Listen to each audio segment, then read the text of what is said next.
Welcome into the DNVR Avalanche podcast presented by DraftKings Sportsbook. Use code DNVR when you sign up for a new account to get amazing odds boosts every single day.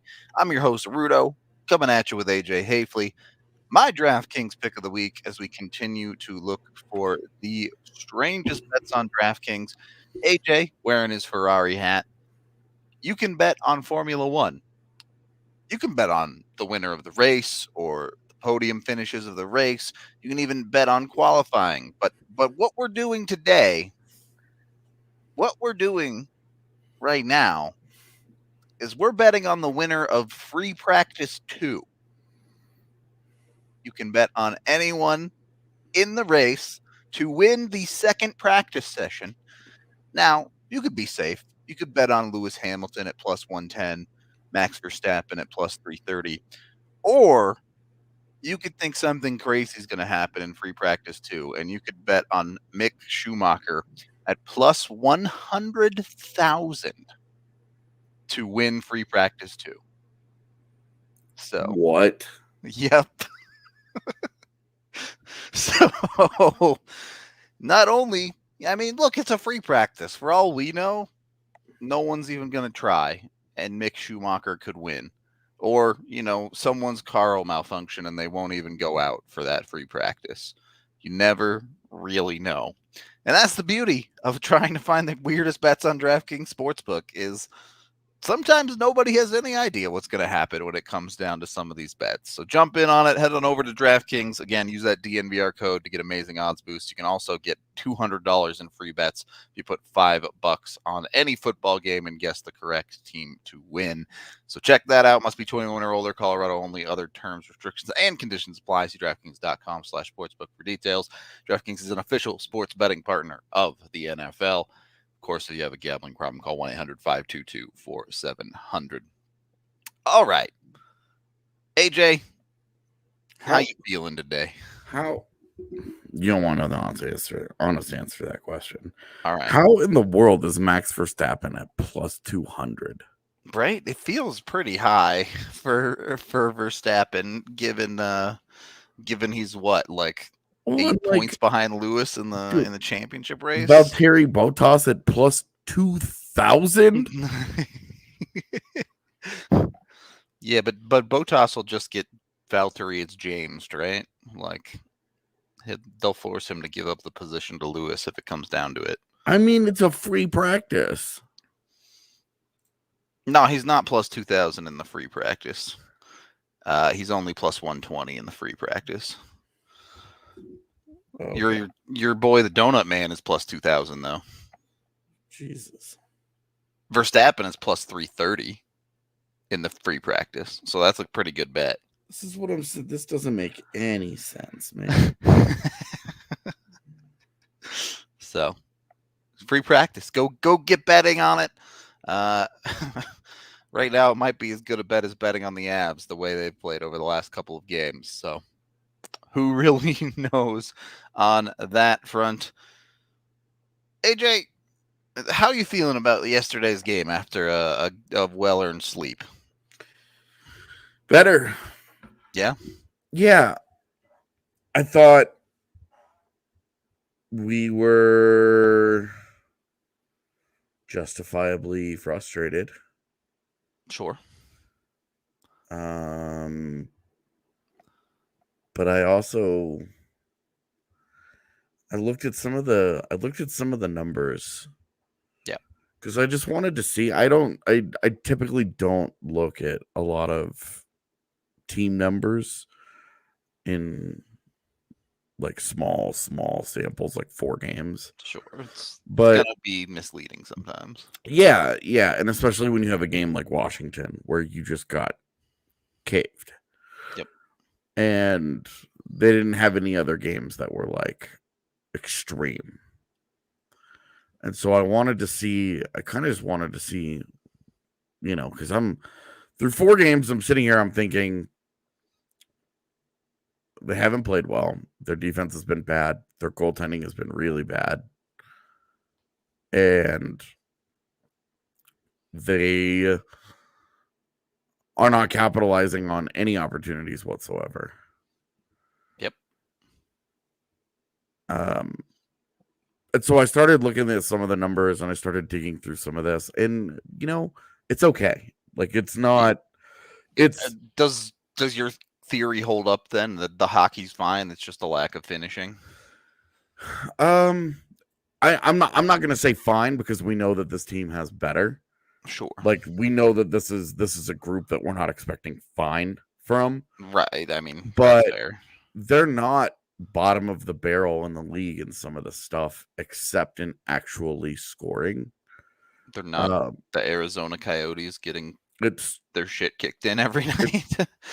You know who else is getting rocked right now? Who? The only team Colorado's beaten in Chicago. Like their actual at 5v5, Chicago has been outscored 17-3. That is pretty bad. Yeah. The Avs, by the way, are 6th worst because they've been outscored 11-7. So only -4 there, really. Yeah, at 5v5.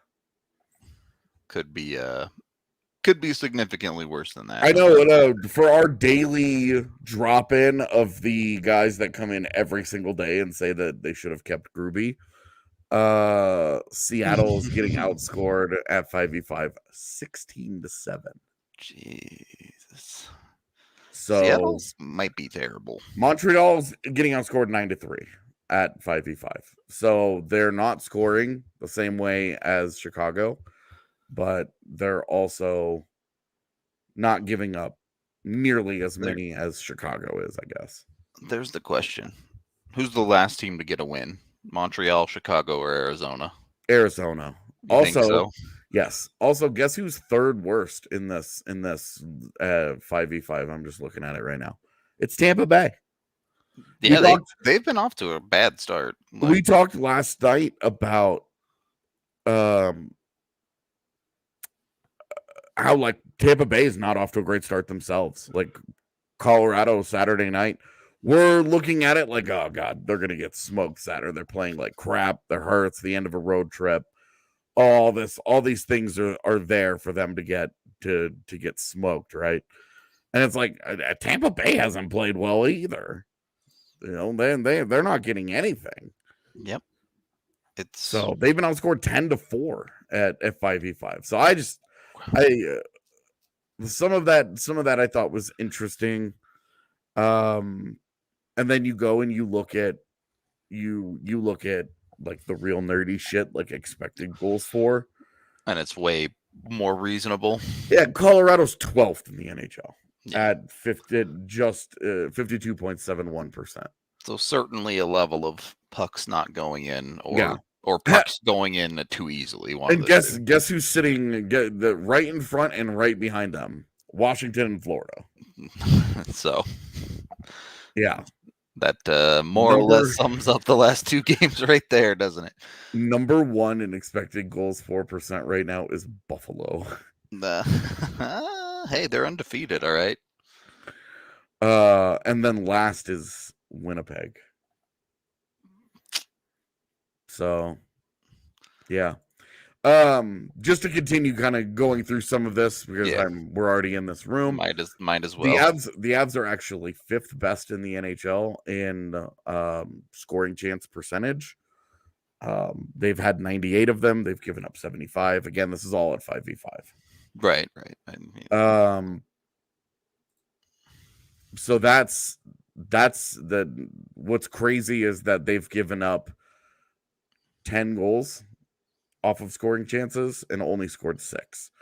So they've created 98 scoring chances at 5v5 in 4 games. Which outside of, I think, Toronto is number 1. Oh, Ottawa is number 2 at 99. The Avs are 3. So you're top 3 in the league. They're doing just fine. Yeah. So they're creating lots of chances. They're just not finishing them. Yep. And their suppression, the 75 that they've given up, is 12th best in the NHL. So not great. When you consider that the best in the NHL is 31 by Boston, but Boston's only played 2 games, so again, looking at raw numbers when different numbers of games played here, of the teams that have rate stat it, yeah.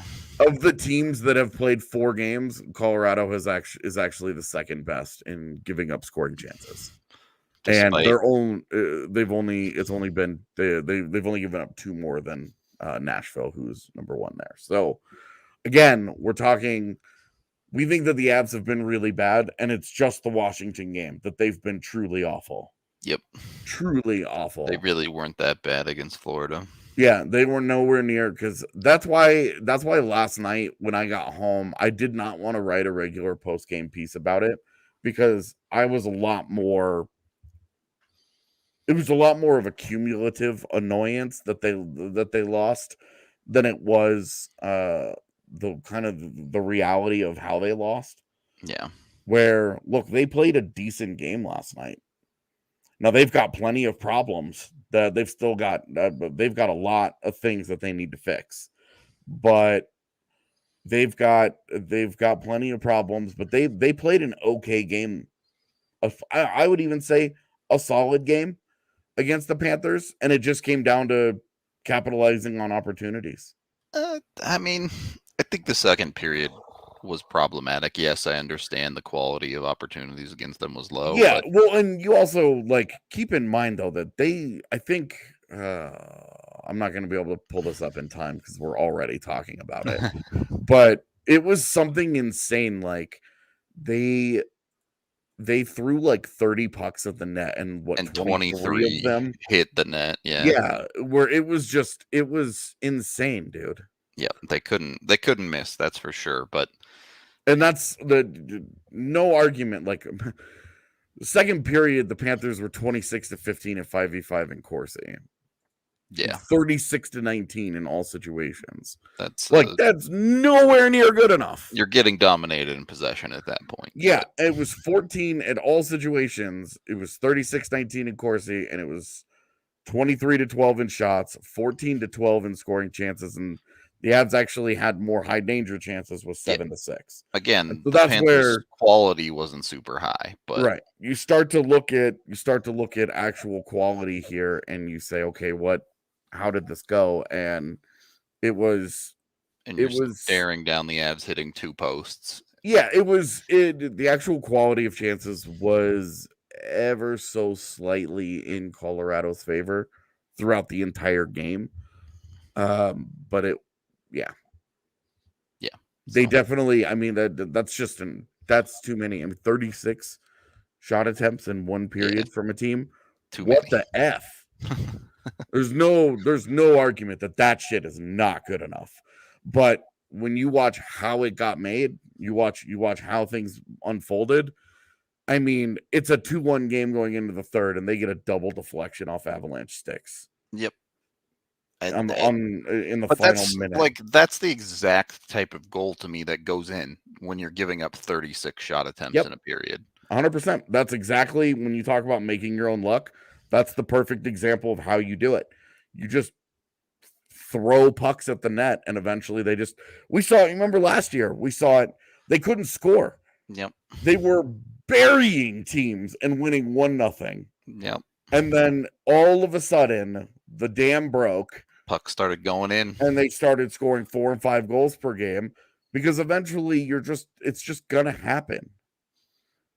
Pucks are just going to start flying in like that. And that was where Florida put themselves in a position to benefit from something like that.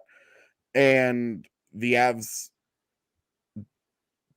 when you don't play very well, you put yourself in a position to be the victim of that, and you are not in a position to overcome something like that. Yeah. And to be honest with you, the third period, not enough desperation. I agree. I think there has been a significant lack of urgency from the Avs in both the Washington and Panther games, but we can talk about that a little bit more in a second. As you guys know, I talk to you all the time about how great Chevalier Mortgage is if you're looking to buy a new home. But for something to keep in mind for homeowners with prices going up, it's creating natural equity in your home right now. So if you have mortgage insurance, chances are you can refinance out of that and make the bubble work for you. Chevalier Mortgage has you covered to take it through all the steps of this. Mike is a certified financial planner, so he can find whatever type of thing you need when it comes to refinancing or purchasing a new home. Either way, you can check them out at dnvrmortgage.com and enter to win a free DNVR shirt or hat of your choice when you do. More importantly, get set up with a free consultation to discuss all of your options. It's dnvrmortgage.com, or you can call Virginia directly at 303-257-6578. Michael Chevalier, NMLS 1931006. Virginia Chevalier, NMLS 1910631.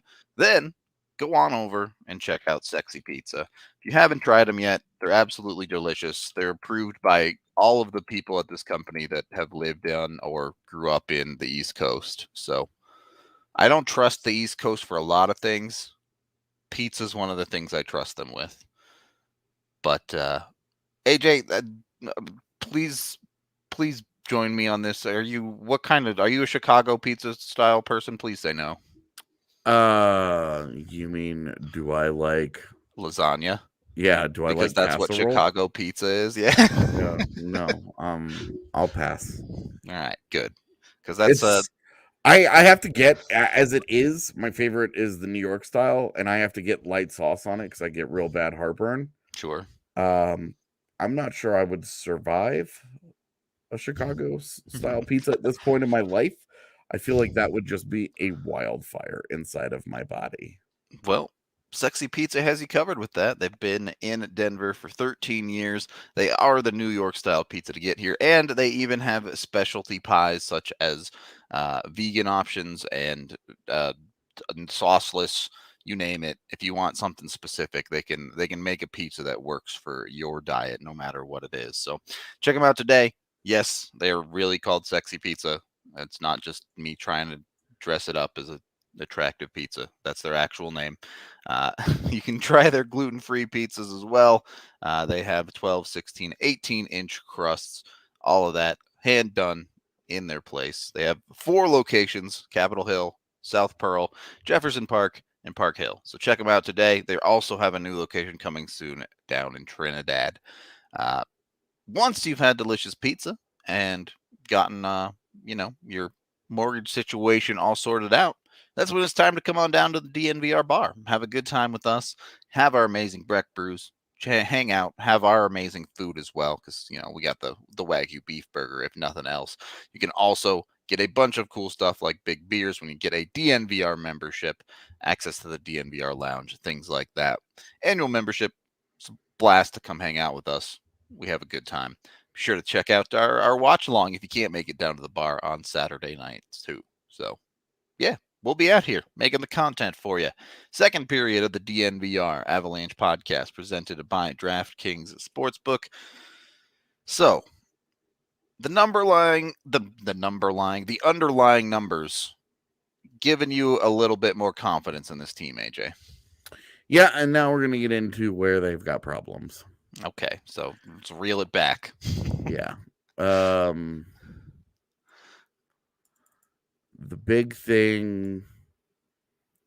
Let me ask you this. Okay. Since I know you're not looking at these right now. I am not. Among Colorado's guys who have actually played multiple games. Sure. Who do you think is last on the team in Corsi for percentage? Let's see. I would guess Makar and Gerard. And then for the forwards, I don't know, probably anyone on that fourth line, the Comfer Ranta line. Okay. This was a layup. It's Curtis McDermott. Come on. Okay, well. You think I was going to miss an opportunity to dunk on that guy? The dude who's played, I guess, 3 games, right? 2 games. What, with 14 minutes of ice time or something? 18-12. Okay. Great year, by the way. Yeah, it's Curtis McDermott. Next to him, though, Nathan MacKinnon. Oof, that's no good. Need that guy to be better. Then after that, Sampo Ranta, Jack Johnson, Tyson Jost. Yeah. JT Compher. And then you get into a bunch of dudes that are right in the range of 50 where you're like, okay, that's fine. Yeah, sure. It's not outside the bell curve, at least. Yeah. Yeah. Yeah. Jason Megna's actually leading. With 12 minutes of ice time, 10. 23-19. Oh, that's more than I thought. 23-19. Wasn't that the Monsters Inc. code where they Is it? I haven't watched that movie in a decade at least. Anyway. I bring this up because the title of our show today. Yeah, MacKinnon. Those guys got to do better. Yep. Nathan MacKinnon. If you remove Curtis McDermott and his batty ass,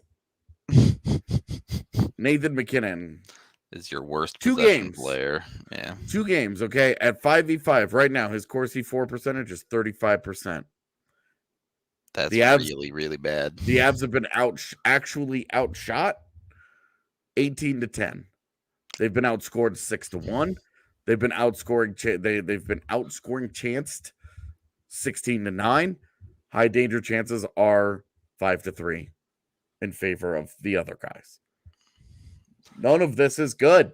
Yeah, certainly from a guy that's supposed to be your best player, that's not good enough.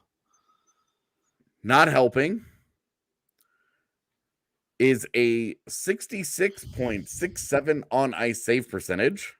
Yeah, that's really bad. Which is giving him a 767 PDO. Which might be the lowest PDO I've actually ever seen. Small sample sizes, baby. But yes, small sample sizes. That's comical, though. It is. That said, I mean, we talk about Jack Johnson. I mean, we rolled into the season like Jack Johnson's bad, right? In 36 minutes of ice time this year, Jack Johnson has been on the ice for 8 scoring chances. Okay? Mm-hmm. That is half of what Nathan MacKinnon has been on the ice for in 2 games. Yeah. Yeah. That top line. And we kind of mentioned it the other night, but your best players are going to have nights where they're not your best players. They can't be your worst players. They can't be the line that's getting caved in when you need a shift to get things going the other way. They can't be the line that's actively costing you a big goal. Yep. And that's what Nathan MacKinnon is doing right now, clearly. Yep. He has 2 points, right? And one of them came on a nothing power play at the end of the Washington game. And the other came on a broken complete nonsense play where he fired a puck right into a defenseman's skate. Yeah. And it just pinballed around and happened to find Mikko. Yeah. So it really has not been particularly impressive for MacKinnon to start the season. This is nothing short of I mean, for a player of his caliber, this has been a nightmarish 2 games. Yeah. And like, let's be real, no one's expecting it to continue at this rate. It's just, what's frustrating is that if we have this conversation, there will be people in the world who are like, yeah, it's Nathan MacKinnon, but he'll get better. Yeah, of course he will. Yeah. He's still That's Nathan the MacKinnon. point. Yeah. Is that there is a ginormous ceiling and he is like on the floor. Yeah. I'll nowhere to go but up, basically. I don't know how it gets much worse than it has for Nathan MacKinnon through 2 games. Yep. Like these are horrific numbers. Yeah. Not like, hey, here's something to feel better. Like, hey, I guess you could feel better about his expected goals for percentage, which is at 42. Yeah, it's still bad. Still bad. So I mean, this is atrocious stuff. Like atrocious stuff. Yeah. And Like, you look at these other guys, and it's like Sampo Ranta's next, and Jack Johnson, and The like, dudes you'd expect to see at the bottom, right? it's fine, right? Like, like some of this, like their Corsi may not be great, but when you go sifting through Jack Johnson's expected goals for right now is 58.69. Yep. You know what this is all coming back down to? There's a goaltending problem. I mean, in that their goaltenders just haven't been good enough. Well, I mean, you even go back to the St. Louis game on this one, right? St. Louis game, Kemper gives up 4 goals. Mm-hmm. The Washington game gives up 5. And then, JoJo comes in and only gives up 3 to Florida. Mm-hmm. But if a 3-goal game is your best goaltending performance in the last 3 games, that's not good enough. Yeah. I mean, this is a league where first to 3 most often wins. Yep. And the other team's getting there first. And it's not like they're getting there first by a little bit, right? Yeah, it's actually crazy. Jack Johnson hasn't been on the ice for a 5v5 goal against yet. Wild. Yeah, that's actually kind of fun. But both now, when we all get of into these games, the Avs have given up the 3rd goal by the end of the 2nd period. Yeah, and the other issue that we're getting into here, Cale Makar has been on the ice for 9 5v5 goals against and 1 4. Bud, need more than that. That's $1 million per goal against through 4 games for him. Seems bad. Dude, it's awful.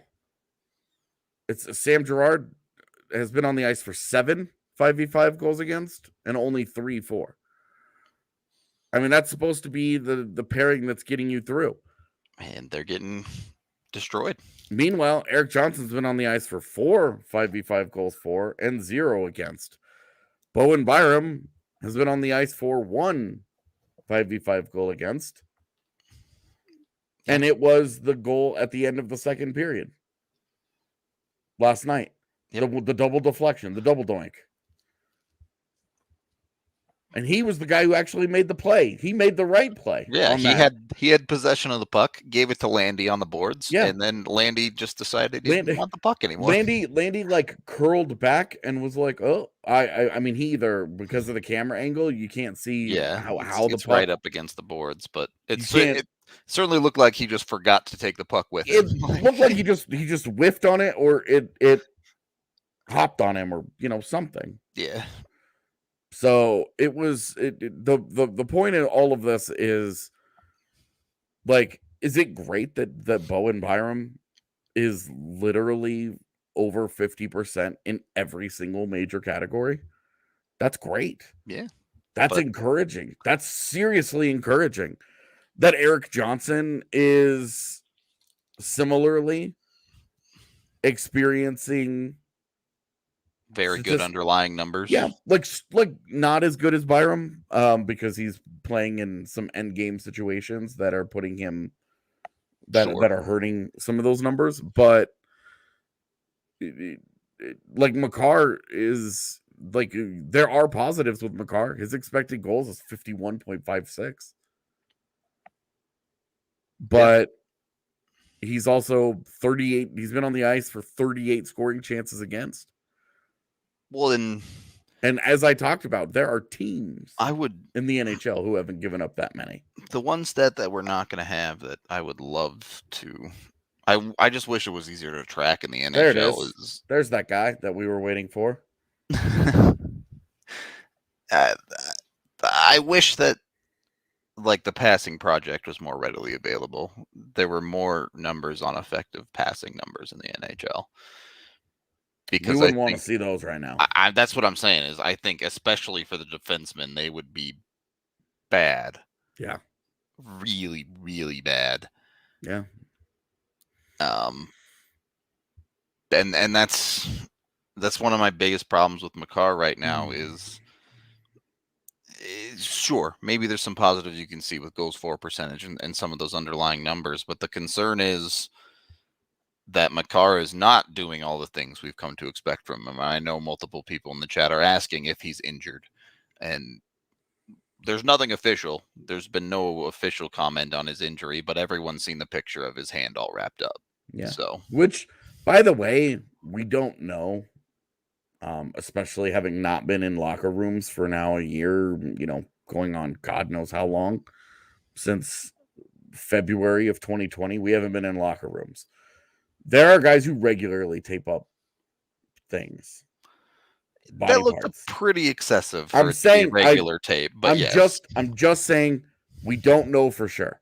Definitely. Everybody is using that picture as immediate evidence of, oh my God, something seriously wrong. And it could be. But we don't know. And for real, like,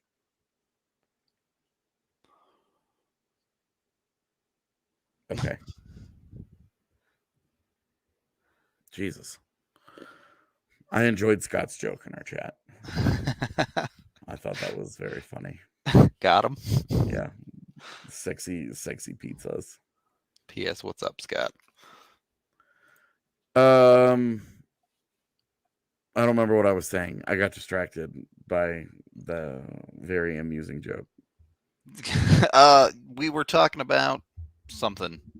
It led off of like the bad passing of the defense, and then I forget where this conversation was. Yeah. Anyway, to you, but I was definitely my big thing is that when you go through all this stuff, you're looking at, and the same stuff is popping up. These guys have to your best players have to play better. Yeah, it's not a complicated process to get there, right? They've got to be good, man. I mean, they've got to be good players.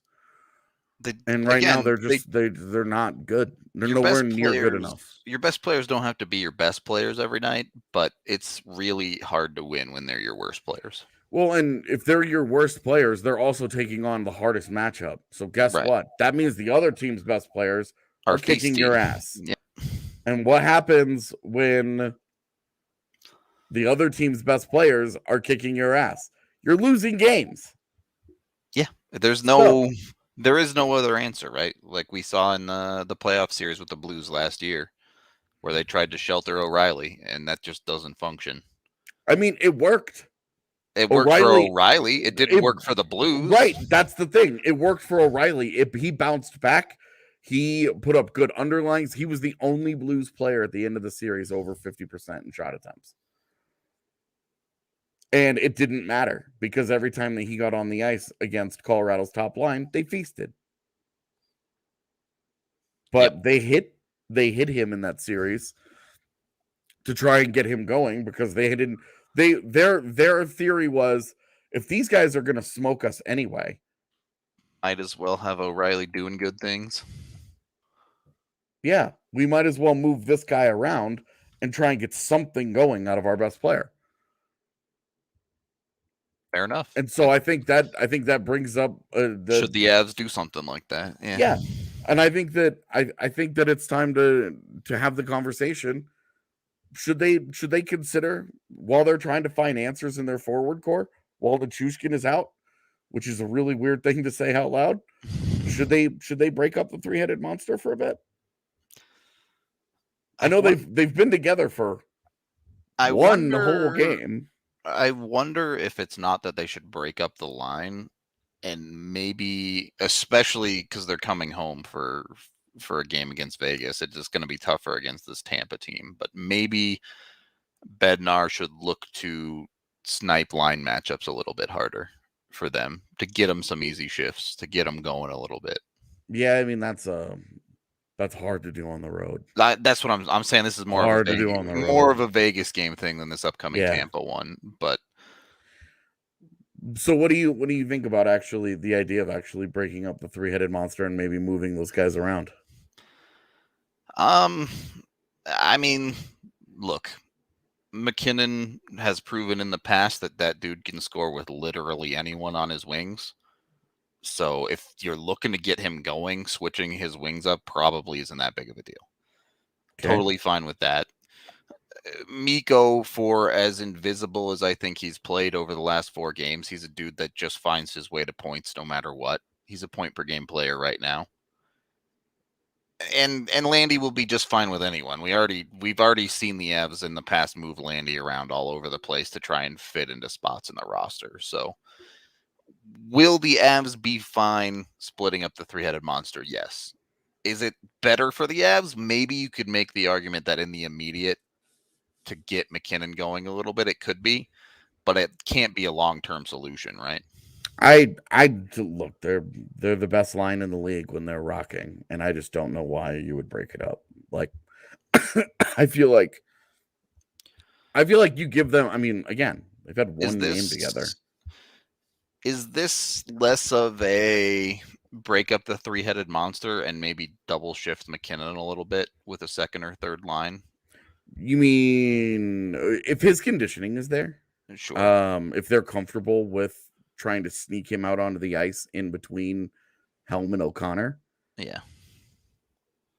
I'd be good with that, man. So I mean, I'm always for clever utilization like that, where a team is trying to get by with a shift, and you just throw Nathan MacKinnon out there and you're like, all right, go get him, my man. I mean, I'm all for that, because when you are looking at the underlines, guess which 2 players show up fantastic in all of these? Helm and O'Connor. It's Helm and O'Connor. Yeah. They're rolling. Yep. They have no issues. And it's, you've seen it. Like, it's obvious that their puck possession has been dominant and they just can't finish anything. Yeah, and you put Nathan MacKinnon, look, as long as Nathan MacKinnon doesn't just drift to the top of the zone and try and throw a wrist shot from half an inch inside the blue line and hope that O'Connor and Helm can tip pucks like Landeskog, like, I would be all for the occasional picking a spot with a double shift. Sure. Especially coming off of a PK, where you throw your top line out there and then you roll your Kadri line after that, and then maybe you sneak your fourth line out there again. Your fourth line. Sure. Find ways to get him activated and going, I think basically is what it boils down to, right? Whether that's double shifting or giving him a different line for a little bit. In any case,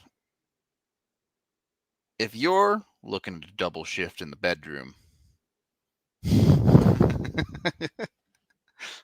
you got to keep it high and tight. That's all I'm saying. You got to keep it looking good if you want to play more even strength minutes in the bedroom. All right, look, maybe you like to play shorthanded. Maybe you want a power play. All right, I don't care what you do in the bedroom. We don't kink shame here. All we shame is not looking good in the bedroom. So make sure you're looking good. Get your Manscaped. Use code DNVR to get 20% off when you sign up and get the Perfect Package 4.0. You'll also get free shipping. Jump on it. They have a bunch of other amazing products too. Take care of your body top to bottom. Deodorant, breath mints, shave mats, razors, you name it. They can cover it all. It's not just your junk. So you can literally plan every step of date night with Manscaped products, straight up. Because you shave the junk, right? Yep. You get the balls looking shiny and gleamy, right? They're museum ready. Let's go. And then you also have the body wash. Yep. And then you get done and proper. You get done and you got a little spritz. Smelling good. You're smelling good. You got the cologne, and then you got the breath mint. Look, the only thing that they can't set you up to do right is they can't give you the manners. True. But they can physically get you ready to rock for a successful date night if success is defined by an attempt to have sex, I guess.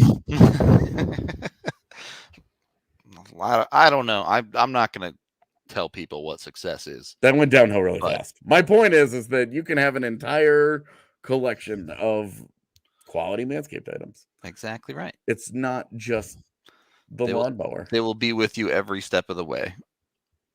So, more than just gleaming balls, as AJ put it. Check them out. Go get their amazing products. We love them over here. Also, check out the Colorado XOs.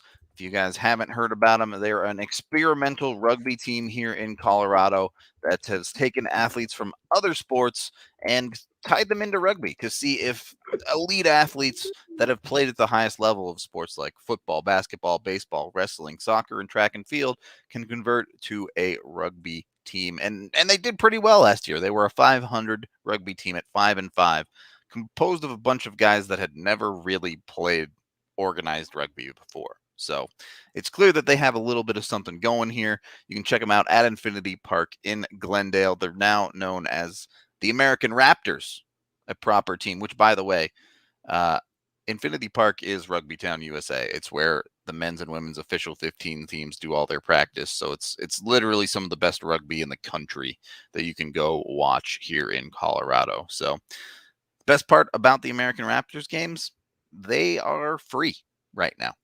If you go over to AmericanRaptors.com and grab your free tickets for the upcoming season, you're all good. Just don't have to pay to go to a game, have a good time, have a great evening, have some beers that you can spend your money on instead because the tickets didn't cost you a thing. Of course, be sure to follow Colton Strickler, our rugby guy, down on Twitter. Check out the DNVR Rugby podcast. He has 101 pods if you're still learning the sport. So all sorts of awesomeness all the way around there. And then check out Green Mountain Dental Group. Go get your teeth taken care of. If you schedule a cleaning, x-ray, and exam with Green Mountain, they will give you a free Sonicare toothbrush so you can take care of your teeth at home too. They do great work. Everyone has switched, so they love them and they do an absolute great job. So check them out. Get that free Sonicare toothbrush. Be part of the Green Mountain Dental fam. Third period of the DNVR Avalanche podcast presented by DraftKings Sportsbook with Rudo and AJ. So AJ, what is the point we're just boiling down to here? The Avs' best players need to be better, and it's fair to expect that they will be better. Yep. So on the up and up. Yep. I didn't make a DraftKings Sportsbook bet of the week or pick of the week, but I'm picking Colorado to beat Tampa Bay tomorrow. I just feel good about it. All right. I understand the data on teams at the end of road trips, but one, this is only a 3-game road trip, not a 5-game road trip. And two, you just can't stop me from good vibing on this one. I mean, I'm feeling good. 3, the Washington to Florida flight was long, but Sunrise to Tampa, not a big trip. Dude, they did that flight before we finished our post-game show. I know. They were in Tampa before our show was over. I opened up Twitter and they'd already hopped off and social was already posting about it. And I was like, oh. Quick little 30-minute flight. Not bad. Yeah. How about that, huh? So sometimes it's easy life, but what? So let's dig a little bit deeper here. We've talked about MacKinnon and Makar. How do you feel about the rest of the three-headed monster here, Landy and Rantanen? Are their numbers more acceptable, or are there any concerning flags popping up there? It's really just the goals that they're giving up. But Mikko's numbers are solid, man. Yeah. Landy's numbers are solid too. And you know what I've liked about Landy? He's gotten punished for this. But I've liked how physical he's played so far this year. I think he's pissed off. I think he certainly looks mad. Yeah. I think he's playing with an edge, and now he's got to find it because he's taken too many penalties. But if the penalties are made up and fucking nonsense, are you gonna blame the guy for taking that? I'll take the penalty he took towards the end of the Florida game every single time, right? Yeah. Like, you'll go to bat for him on that one and say that shouldn't have been a penalty. So we did a whole thing on Eichel already, Scott. I'm not sure if that's actually Scott or not, but it's probably Zach. Probably. In any case, you have a weird situation at the top of the Avs forward core, right? As people in the chat have mentioned, The three-headed monster has been together properly for one game. One game. And it doesn't feel like it because they've just been together forever and all that. But one game. So yeah, no. I wanted to bring it up because I was curious how you felt about it. Sure. But I'm all about just letting them rock, man. When you have one of the every single team in the NHL would prefer to have the best line. Yeah, people are constantly trying to like split them up.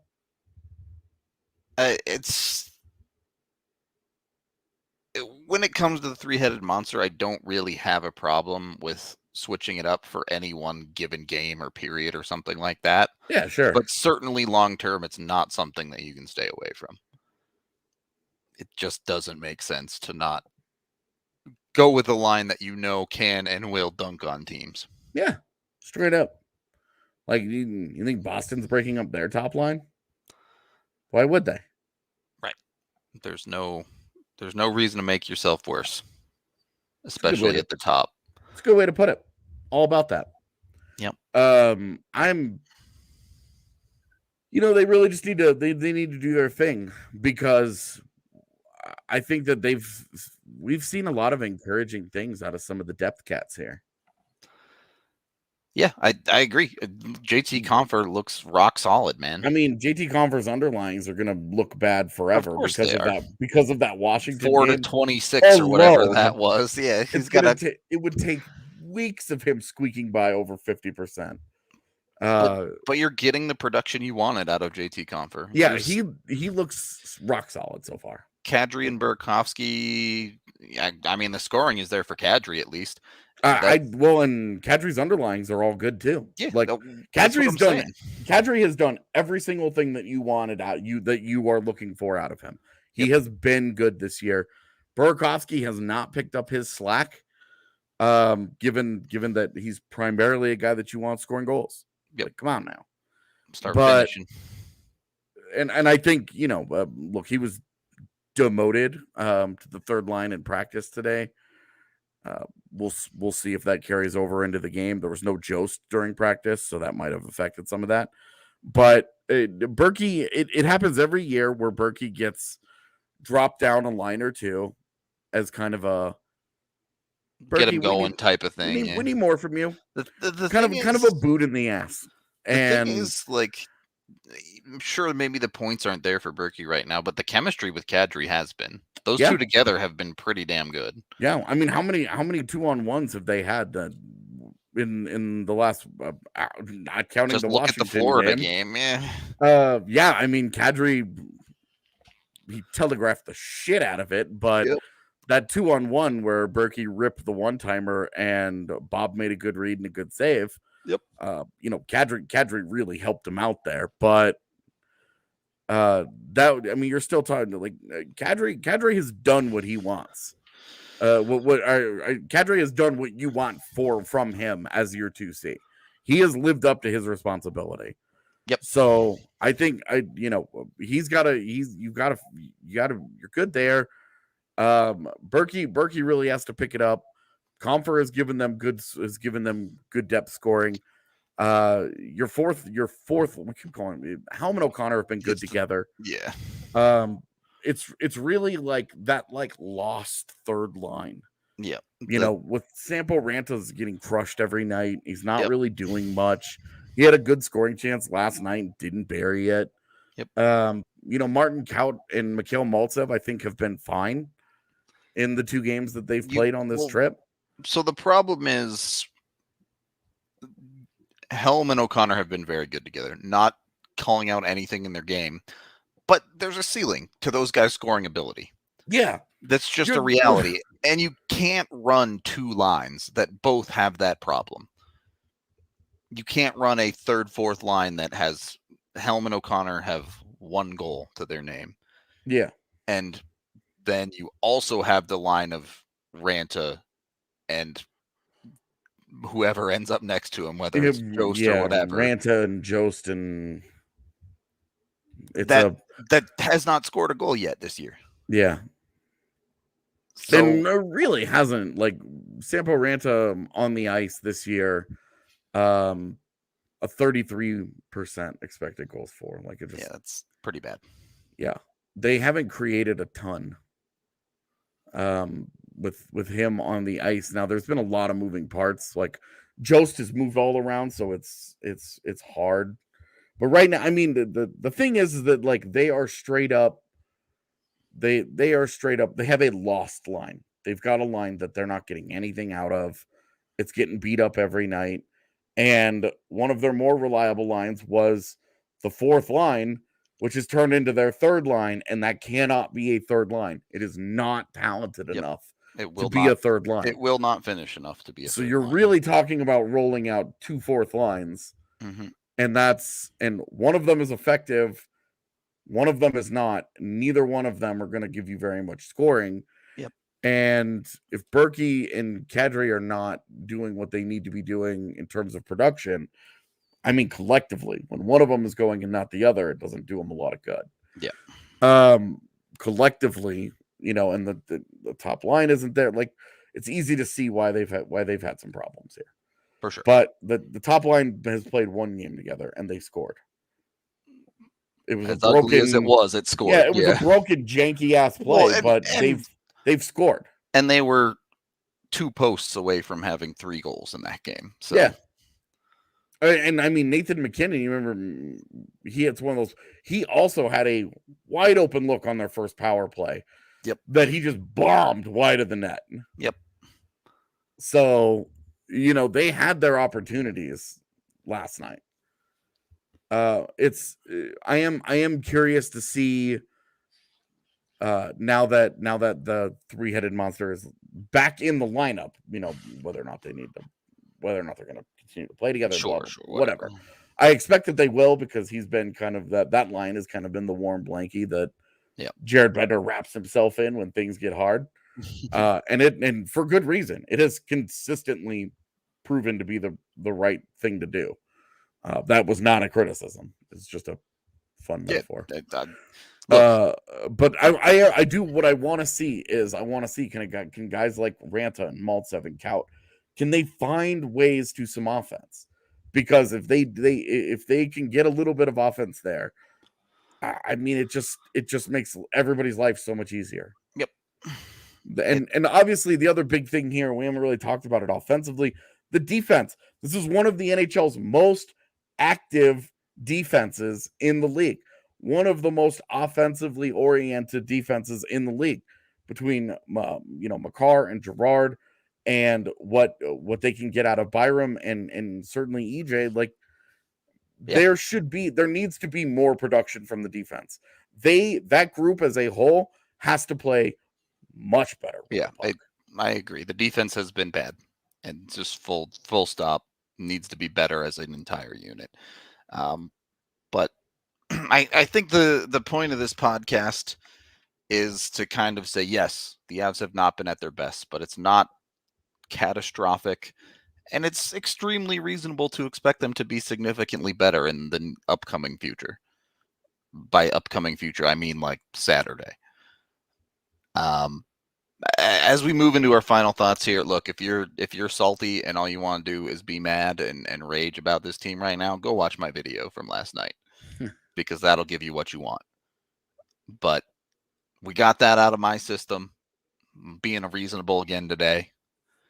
And reasonably, this team will be just fine.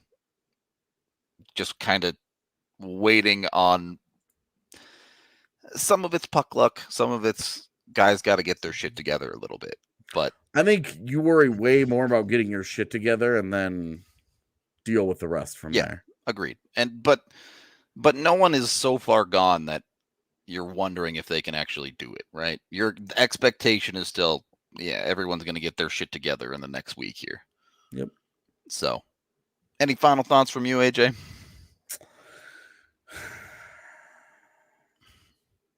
This didn't go off the rails like I wanted. Yeah, it ended up being a way more serious conversation than we were planning today. I kind of wanted to go full monkey in the zoo on our Friday show today. Start and just flinging it. Yeah. And I'm not feeling well enough to go hard into the chaos today. But well, rest up.